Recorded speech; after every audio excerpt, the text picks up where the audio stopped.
एक मिनट, ये वाली दवाई है सबसे नीचे वाली है?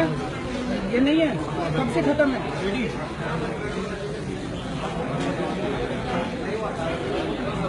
सॉरी, आवाज नहीं आ रही। लिस्ट में नहीं है तो फिर लिखी क्यों डॉक्टर ने?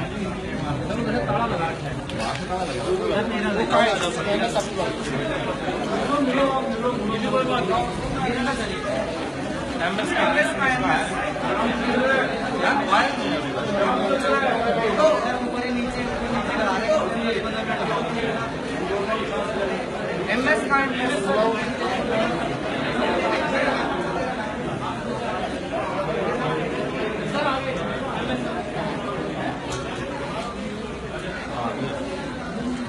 मैडम ये कह रही है लिस्ट में ही नहीं है दवाई, ये वाली बोले लिस्ट में ही नहीं है, तो डॉक्टर ने लिखी क्यों है फिर?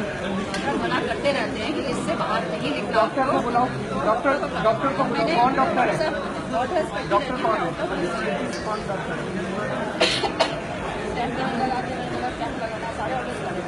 चेक भी करते रहते हैं, ऑडिट भी करते हैं।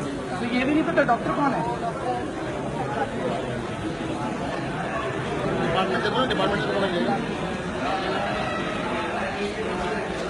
इलाज कराने आए थे, बुलाओ डॉक्टर को बुलाओ।